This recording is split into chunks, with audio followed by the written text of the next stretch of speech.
நான் வீடியோல அடிச்சு சொன்னேன். Hello, welcome back to Saranagal YouTube channel. நம்ம இன்னைக்கு என்ன பார்க்க போறோம்னா, நீங்க வந்து பாத்தீங்கன்னா டே 10.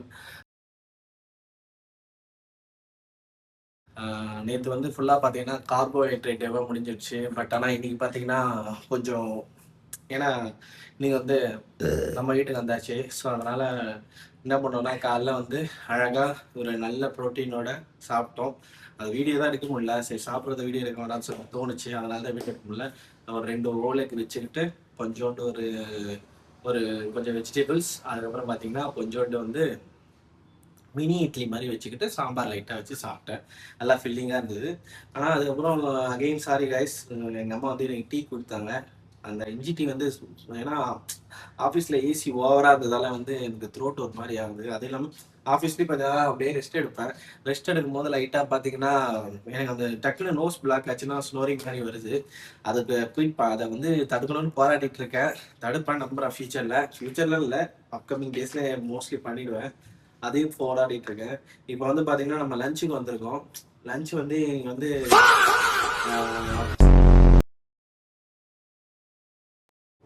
எல்லா பசங்களுக்கும் சண்டே ஆனால் என்ன தோணும், அதே தான் எனக்கும் தோணுருக்கு. லஞ்சு வந்து எப்பவுமே நம்ம சண்டே வந்து நல்லா பயங்கரமா அப்படின்னு சாப்பிடணும்னு ஆசைப்படுவோம். அதான் யோசிச்சுட்டு இருக்கேன் என்ன சாப்பிடலான்னு சொல்லிட்டு. கைஸ், தரமான ஒரு லஞ்சை வந்து சாப்பிட்டு முடிச்சுட்டு பார்த்தீங்கன்னா ஜம்முன்னு உட்காந்துட்டு இருக்கோம். அம்மா வந்து பார்த்தீங்கன்னா ஒரு சீரியல் மாதிரி ஏதோ பார்த்துட்டு இருக்காங்க. சூப்பராக இருக்குடா, செம்மையா இருக்குடா அப்படின்னு. நான் அதை சொல்லிட்டு வீடியோ எடுக்கணும் வாங்கன்னு சொல்லிட்டு கூப்பிட்டு வந்துட்டு இப்போ பார்த்துட்டு இருக்கேன். அதுவும் இல்லாமல் இன்ட்ரடியூஸ் பண்ணது முக்கியமானனா, என்னோட மோஸ்ட் ஆஃப் வீடியோக்கு எல்லாருமே கேமராமேன் வந்து எங்கள் அம்மா தான். அதனால அவங்க அப்ரிஷியேட் பண்ணலாம். அதனால வந்து இப்போ வந்து பார்த்தீங்கன்னா ஓவராலாக முடிஞ்சிடுச்சு. டின்னர் எப்பவுமே ரைட் போயிட்டு நாலுலேருந்து மறுபடியும் ஃபர்ஸ்ட் ஷிஃப்ட் ஸ்டார்ட் ஆகுது கைஸ். நைட் ஷிஃப்ட் இன்னைக்கு ஆக்சுவலாக 6 days நைட் ஷிஃப்ட்ல இன்னைக்கு ஒரு நாள் ஒருத்தருக்கு ஸ்வாப் கொடுத்துட்டேன். அந்த ஸ்வாப் வந்து திருப்பி நான் இன்னொரு நாள் எடுக்கணும். அதனால ரொம்ப ஒரு மாதிரி கட்டியாக போயிட்டே இருக்கு. அதனால ஒன்றும் ஒரி பண்ணிக்க தேவையில்ல. ஒன்று கைஸ், டிசிப்ளின் நான் லைஃப்ல வந்து இனிஷியல் நல்லா ஃபாலோ பண்ணேன். அதுக்கப்புறம் ஏதோ ஒரு விஷயத்துல இன்ட்ரப்ட் ஆனேன். அது வந்து மீள்றதுக்கு கொஞ்சம் கொஞ்சமாக போராடி வந்துட்டேன். இன்னைக்கு இப்போ வரைக்கும் நல்லா பண்ணிட்டு இருக்கேன். டீ காஃபி குடிக்கவே வேணாங்க ஒரு வீடியோ வச்சிருப்பேன். நானே டீ குடிச்சிட்டேன். அதை கண்ட்ரோல் பண்றேன். ஆனால் மார்னிங் எழுந்தவொடனே அந்த குடிக்கிறதும் இல்லை. இந்த மாதிரி 11 மணி இன்டர்வல் அது கூட குடிக்கூடாதுன்னு தான் நான் வீடியோல அடிச்சு சொன்னேன். ஆனால் அதை சொல்றேன், நானே ஃபாலோ பண்ணல. ஏன்னா ஹியூமனோட லைஃப் அப்படிதான். ஒரு மனுஷன் வந்து நீங்க கவனிச்சு பாருங்க. ஒருத்தன் வந்து லைஃப்ல வந்து செம்மையா அட்வைஸ் கொடுப்பான். ஆனா அவன் சக்சஸ்ஃபுல்லா ஆனா இல்லையான்னு சொல்லிட்டு கொஞ்சம் கேள்விக்குறியா தான் இருக்கு லைஃப்ல சில டைம். அந்த மாதிரி தான் நானும் சில டைம் அட்வைஸ் நிறைய கொடுப்பேன் சாப்பிட்ற விஷயத்த பத்தி எல்லாருக்குமே. சில டைம் நானே அதை ஃபாலோ பண்ண மாட்டேன். ஏன்னா நானும் ஒரு மனுஷன் தானே. அட்வைஸ் கொடுக்குற நானும் கண்ட்ரோலா இருப்பேன் தான். ஆனா சில டைம் நம்ம மனுஷங்க கண்ட்ரோல் இழக்கிறது, இது பண்றது, அந்த சாப்பாடு விஷயத்துல இது பண்றதுலாம் கொஞ்சம் நார்மல் தான். அதனால ஒரு பண்ணி தெரியல. முடிஞ்ச அளவு நம்ம ஒரு ஸ்டெப் புஷ் பண்ணிட்டு ஓகே பரவாயில்ல, இதுக்கப்புறம் நாளைக்கு விட்டுரு அப்படின்னு சொல்லிட்டு கொஞ்சம் கொஞ்சமா கடந்து வரணும். கடந்து போறது தானே வாழ்க்கை. எல்லாமே கரெக்டா இல்லைங்களா? உங்களோட முழு சப்போர்ட்டை கொடுக்குறேன். டின்னர் லைட் பை டின்னராக தான் முடிச்சுட்டு பார்த்தீங்கன்னா தரமான ஒரு படம் ஒன்று பார்த்தேன் கைஸ். இன்னைக்கு மார்னிங்கே பிரேக்ஃபாஸ்ட் முடிச்சுட்டு ஒரு படம் சூப்பராக இருந்தது. அந்த படம் வந்து பார்த்தீங்கன்னா பெடி. அது ஹீரோ வந்து சரண், அவர் ஹீரோ பேரு. ஆனா அவர் ராம் சரண், நான் வெறும் சரண். அதனால வந்து அந்த படம் பார்த்தேன். 3 hour 5 நிமிஷம் 3 hour படம். ஆனா நல்லா டைரக்டர் நேம் வந்து பாத்தீங்கன்னா பிஜி பாபு ராம் நல்லா எடுத்திருந்தாரு. பயங்கர கொஞ்சம் இன்ஸ்பைரிங்கா இருந்தது. ஒரு சில ஹீரோயின் இன்ட்ரோடக்ஷன் அந்த சீன்லாம் மாத்திருக்கலாம். ஏன்னா படம் வந்து ஒரு ஸ்போர்ட்ஸ் ஆக்டிவிட்டியை நோக்கி போற விஷயம். அந்த சீன்ஸ்லாம் நம்ம காட்டாம இருந்திருக்கலாம். நல்லா இருந்துச்சு. ஆனா எனக்கு வந்து நான் தமிழ் ஆடியன்ஸா இருந்த அந்த படத்தை பார்க்கும்போது பாத்தீங்கன்னா பாரஞ்சித்து, மாரி செல்வராஜ் அவங்க 2 படத்தையும் எல்லாத்தையும் போட்டு மசாலாவை மிக்ஸ் பண்ணி, கொஞ்சம் சிவகார்த்திகேயன் படத்துல வந்து கனாவா மிக்ஸ் பண்ணி, அதுக்கப்புறம் பாத்தீங்கன்னா வந்து ஒரு பக்கா ஸ்போர்ட்ஸ் ஃபிலிமை ஃபிக்ஸ் பண்ணி அப்படியே எடுத்து மசாலா தட்டி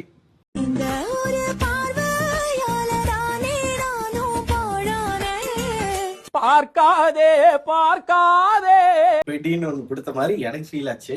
பட் மற்றபடி படம் ரொம்ப இன்ஸ்பைரிங்காக இருந்தது சீரியஸாக. நீங்கள் பார்த்தீங்கன்னா உங்களுக்கு தெரியும் இந்த வீடியோ வந்து எத்தனை பீப்புளுக்கு ரீச் ஆகும்னு எனக்கு எத்தனை பீப்புளுக்கு ரீச் ஆகும்னு எனக்கு தெரில. சப்போஸ் உங்கள் ஃபீல்டில் இந்த வீடியோ வந்துச்சுன்னா பார்த்தீங்கன்னா கண்டிப்பாக கமெண்ட்டில் சொல்லுங்கள். ஆமாம் ப்ரோ பாரஞ்சித்து இந்த படம் நீங்கள் சொன்ன படத்தை எல்லாமே மிக்ஸ் பண்ண மாதிரி தான் இருந்தது ப்ரோன்னு சொல்லிட்டு உங்களுக்கு கண்டிப்பாக ஃபீல் ஆகும். அப்படி ஃபீல் ஆகும்னு நம்புறேன்னா பாருங்கள் கண்டிப்பாக. அது மட்டும் இல்லாமல் பார்த்தீங்கன்னா ரொம்ப எமோஷ்னலாக இருந்துச்சு சில சீன்லாம். எப்படி சொல்கிறது, அதான் நம்ம தளபதி சொல்லுவார்ல, ஒரு ஒரு தலைவன் உருவாகிறதுக்கு வந்து அடிபட்டு நொடிப்பட்டு ஒரு அடையாளத்துக்காக போராடி ஒருத்தன் நாளைக்கு வருவான். அந்த அடையாளத்துக்காக அவன் என்ன வேணா செய்வான்னு சொல்லிட்டு ஒரே ஒரு ஷாட் நல்லா எமோஷனல் ஷாட்டா இருந்துச்சு. அவரோட காலியை அவர் வந்து பறி கொடுத்துருவாரு, ஓன் காலியே. அதனால வாழ்க்கையில் அப்ஸ் அண்ட் டவுன்ஸ் நிறைய இருக்கும்னு சொல்லிட்டு நிறைய விஷயம் எல்லாம் அந்த படத்து மூலியமா நிறைய விஷயங்கள் நம்ம தெரிஞ்சுக்கிட்டோம். நீங்களும் பாருங்க. எனக்கு ப்ரொமோஷன்லாம் இல்லை, எனக்கு அந்த படம் பிடிச்சிருந்துச்சு அதாவது பாருங்க. நான் நல்ல படம் பிடிச்சிருந்துச்சுன்னா நான் பயங்கரமா வந்து இந்த மாதிரி ப்ரொமோஷன் பண்ணலாம் பண்ண மாட்டேன். எனக்கு ரொம்ப பிடிச்சிருந்துச்சுன்னா நான் ஃப்ரீயாவே சொல்லுவேன், பாருங்க இந்த படத்தை பாருங்க, எல்லாரும் இந்த படத்தை பாருங்கன்னு சொல்லிட்டு சொல்லுவேன். பாருங்க, நெட்ஃபிளிக்ஸ்ல ரிலீஸ் ஆயிருக்கு, நல்லா இருக்கும்.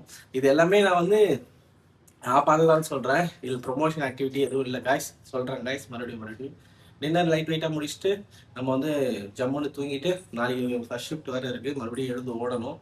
மறுபடியும் என்ன பண்ணுறது, வாழ்க்கையே ஃபுல்லாகவே எல்லாரும் சொல்லுவாங்க 9 to 5 ஜாப் கஷ்டமாக இருக்குன்னு. 24 hours ஒர்க் பண்ணி பாடுறா, கஷ்டம்னா என்ன தெரியும். ரொட்டேஷனல் ஷிஃப்ட்னா என்னன்னு தெரியுமா? People who are working in rotational shift put in a comment hard bro.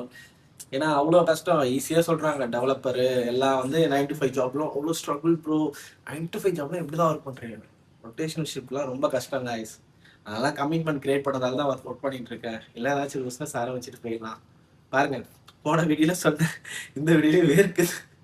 இருந்தாலும் என்ன வேர்த்தாலும் என்ன டிஸ்ட்ராக்ஷன் பாடி கொடுத்தாலும் நான் ஒரு விஷயத்த பேசணும்னு நினச்சினா கண்டிப்பாக பேசுவேன். அதுக்காக பேசிக்கிட்டே இருப்பேன் காய்ஸ். அதுதான் ஏன்னா வாட் யூ ஆர் ஃபோக்கஸ். என்னோட ஃபோக்கஸ் வந்து இப்போதைக்கு இது மட்டும்தான். அதனால நான் இதை நோக்கி தான் பேச முடியும். டிஸ்ட்ராக்ஷன் ஆகக்கூடாது. ஒரு விஷயத்துக்கு என்ன ஃபோக்கஸ் பண்ணுறீங்களோ அதை மட்டும் ஃபோக்கஸ் பண்ணுங்க, டிஸ்ட்ராக்ஷன் ஆகாதீங்க. அதை தான் மறுபடியும் சொல்கிறேன். ஆனால் என்னோட வீடியோலாம் நீங்கள் கவனிச்சு பாருங்க. என்னோட வீடியோவில் இப்போ புதுசாக யாராச்சும் என் வீடியோ பார்க்குறீங்கன்னா எல்லா வீடியோ எடுத்து பாருங்க. அந்த எல்லா வீடியோத்தையும் நான் எதனாச்சும் ஒரு விஷயம் யூஸ்ஃபுல்லாக இருக்கிற மாதிரி, லைஃபுக்கு இருக்கிற மாதிரி, உங்களுக்கு ரிலேட்டடாக இருக்கிற மாதிரி, இந்த விஷயம் தெரிஞ்சுக்கலாம், மனுஷன் ஒவ்வொருத்தரும் தெரிஞ்சிக்க வேண்டிய விஷயம்னு சொல்லிட்டு சொல்லியிருப்பேன். அந்த எல்லா விஷயமும் எல்லாருக்குமே கண்டிப்பாக ரிலேட் ஆகிற மாதிரி தான் சொல்லியிருப்பேன். முடிஞ்ச அளவு சப்போர்ட் பண்ணுங்க. எனக்கு தெரிஞ்சு இந்த வீடியோ ரீச் ஆகணும்னு நம்புறேன். எல்லா வீடியோ ரீச் ஆகும் தான் நம்புறேன். கிட்டத்தட்ட ரொம்ப நாளாக போராடிட்டு இருக்கேன். ஹிந்தி வீடியோ அப்லோட் பண்ணிட்டு ஃபுல்லாக போராட்டமாக இருக்கு. உங்கள் மூலியமாக சப்போர்ட் கிடைக்க நம்புறேன். மறக்காம வந்து நம்ம சேனலுக்கு சப்ஸ்கிரைப் பண்ணுங்க. அப்புறம் இந்த வீடியோ பிடிச்சிருந்தா லைக் பண்ணுங்க, ஷேர் பண்ணுங்க, சப்ஸ்கிரைப் பண்ணுங்க. முன்னாடியே சொல்லிட்டேன், அதெல்லாம் மறுபடியும் சொல்கிறேன், சப்ஸ்கிரைப் பண்ணுங்க. அதுக்கப்புறம் பார்த்தீங்கன்னா உங்களோட முழு சப்போர்ட் வேணும். சப்போர்ட்டை கொடுத்து எதனாச்சும் டிஃப்ரெண்டாக கண்டென்ட் போடுங்க ப்ரோ. உங்களுக்கு எதனாச்சும் ஐடியா இருந்தால் கூட சொல்லுங்கள். அந்த கண்டென்ட்டை நான் எடுக்க ட்ரை பண்ணுறேன். அது வரைக்கும் வந்து last but not least again என்னோட வீடியோ எல்லாத்தையும் எடுத்து பார்த்தீங்கன்னா ஒன்று தான் சொல்லுவேன் காய்ஸ். நல்லதே நினைங்க, நல்லதே நடக்கும். நல்லது மட்டும்தான் நடக்கும். நல்லது தவிர்த்து வேறு எதுவுமே நடக்காது. பாய்.